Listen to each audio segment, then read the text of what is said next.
श्री तोल तिरुवामावलन जी, श्री तोल तिरुमावलन। மாண்புமிகு அவைத் தலைவருக்கு வணக்கம். இந்த அரிய வாய்ப்பை எனக்கு வழங்கியமைக்காக என்னுடைய நன்றியை உரித்தாக்குகிறேன்.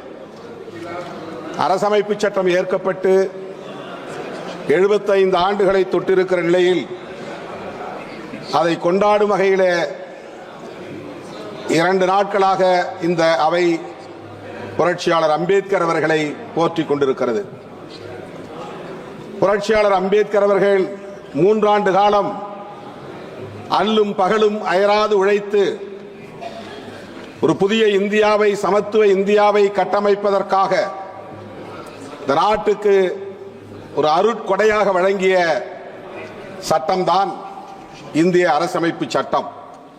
இது வெறும் சட்டம் மட்டுமல்ல, புதிய இந்தியாவை கட்டமைப்பதற்கான கோட்பாடும் ஆகும். இந்திய அரசமைப்பு சட்டத்தின் முகப்புரை அதை விளக்குகிறது. இந்திய அரசமைப்பு சட்டத்தின் முகப்புரையில் நாம் எத்தகைய இந்தியாவை எதிர்காலத்தில் கட்டமைக்கப் போகிறோம் என்பதை உறுதிப்படுத்தி இருக்கிறார்கள். சோசலிசம், செக்யூலரிசம், புளூரலிசம் மற்றும் பெடரலிசம் என்கிற இந்த 4 கோட்பாடுகளும் இந்திய அரசமைப்பு சட்டத்தின் அடிப்படை கூறுகளாகும். அவை மட்டுமின்றி நீதி, சுதந்திரம், சமத்துவம், சகோதரத்துவம் ஆகிய 4ம் புதிய இந்தியாவை கட்டமைப்பதற்கான தூண்களாகும். இவற்றை பாதுகாப்பதுதான் இன்றைய சவாலாக நம் முன்னால் இருக்கிறது. இங்கே உரையாற்றிய மாண்புமிகு உறுப்பினர்கள் பலரும் புரட்சியாளர் அம்பேத்கர் அவர்களின் பெருமைகளை பேசுகிற அதே வேளையில் அவரை எதிர்த்தது, அவருக்கு துரோகம் செய்தது நீயா நானா என்கிற வகையில்தான் விவாதங்கள் அரங்கேறிக் கொண்டிருக்கின்றன.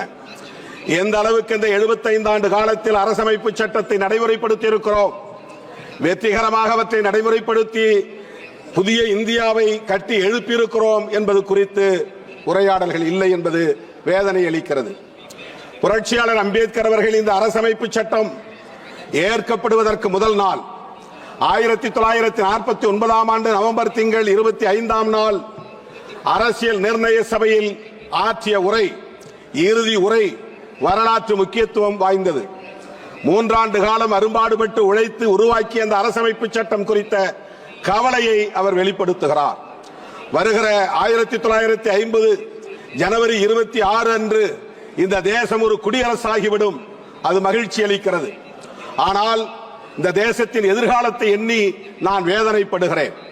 அரசியல் ஜனநாயகத்தை வென்றெடுத்து விட்டோம்.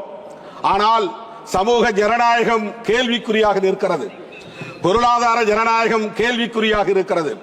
இவற்றையெல்லாம் எப்படி நாம் நடைமுறைப்படுத்த போகிறோம் என்கிற வேதனையை அந்த உரையிலே பதிவு செய்திருக்கிறார்.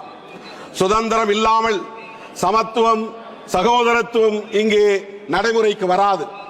சமத்துவம் இல்லாமல் சுதந்திரமும் சகோதரத்துவமும் இங்கே வெற்றிகரமாக இயங்காது. ஆகவே இவை ஒவ்வொன்றையும் தனித்தனியே பிரித்துவிட முடியாது.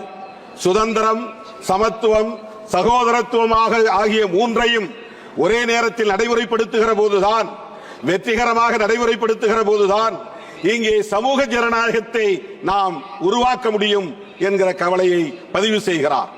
அதற்கு இங்கே தடைகளாக இருப்பவற்றை தூக்கி எறிய வேண்டும் என்று சொல்லுகிறார். சகோதரத்துவம் இல்லாமல் சமத்துவம் இல்லை. நாம் அனைவரும் ஒரே குடும்பத்தை சார்ந்த உடன்பிறப்புகள் என்கிற உணர்வை பெற வேண்டும். இது தேசம் என்கிற ஒற்றை வடிவத்தை இன்னும் பெறவில்லை. இது தேசமாகவே இல்லை.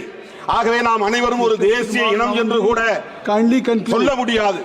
அப்படிப்பட்ட நிலையிலே சமூக ஜனநாயகத்தை வென்றெடுப்பதற்கு புரட்சியாளர் அம்பேத்கர் அவர்கள் பல்வேறு யோசனைகளை சொன்ன அதே வேளையில் தன்னுடைய ஆழ்ந்த வருத்தத்தை பதிவு செய்ததை இங்கே நான் பதிவு செய்ய விரும்புகிறேன். இங்கே எதிர்காலத்தில் வர இருப்பவர்கள் நாட்டை விட மத நம்பிக்கைகள் மேலானதா அல்லது மத நம்பிக்கைகளை விட நாடு மேலானதா என்ற கேள்விக்கு யார் விடை செல்ல போகிறார்கள்? ஒருவேளை நாட்டை விட மத நம்பிக்கைகள் மேலானது என்று கருதினால் இந்த தேசம் மீண்டும் சுதந்திரத்தை இழக்க நேரிடும். இந்த தேசத்தின் சுதந்திரத்தை மீண்டும் நாம் வென்றெடுக்க முடியாத நிலை உருவாகிவிடும் என்ற கவலையை வெளிப்படுத்தி இருக்கிறார். 75 ஆண்டுகளுக்கு முன்னால் தீர்க்க தரிசனமாக அவரால் உணர முடிந்திருக்கிறது.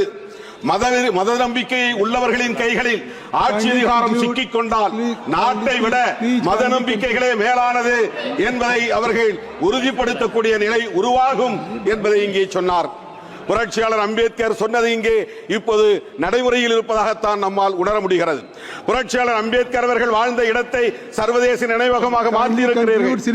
அவருடைய உடல் எரியூட்டப்பட்ட இடத்தை அங்கே 433 அடி உயர சிலையை நிறுவியிருக்கிறது உண்மைதான். அதை 26 திறக்கப் போகிறீர்கள்.